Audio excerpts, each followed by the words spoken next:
The current developments in the world are a reflection of a major crisis in the world, a world marked by increasing lawlessness. In the past, there was at least a rhetorical commitment to a rules-based order, even if in practice it was marred by double standards and selective application. The framework itself was acknowledged. It provided a common reference point. Today, we have reached a critical moment. Former champions of the rule of law, nations in the global north, including the United States and Europe, can now openly signal that international law, humanitarian principles, and rules-based order are obsolete.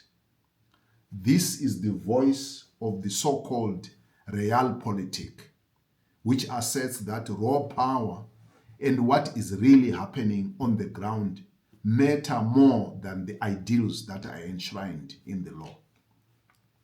When the Universal Declaration of Human Rights was adopted in 1948, it established a universal framework for relationship between all people, despite the ongoing realities of colonialism and oppression of different groups of people.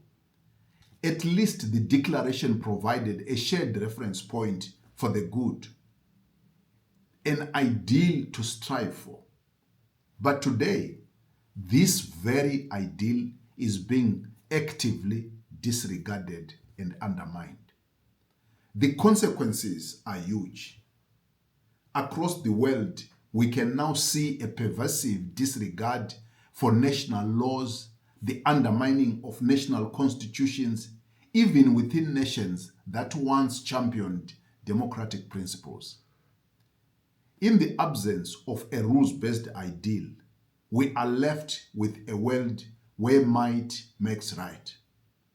Those who wield the most powerful tools of violence are positioned to dominate relations both locally and internationally. As a people of faith, we are called to pause and reflect. We must challenge this descent into pure power politics.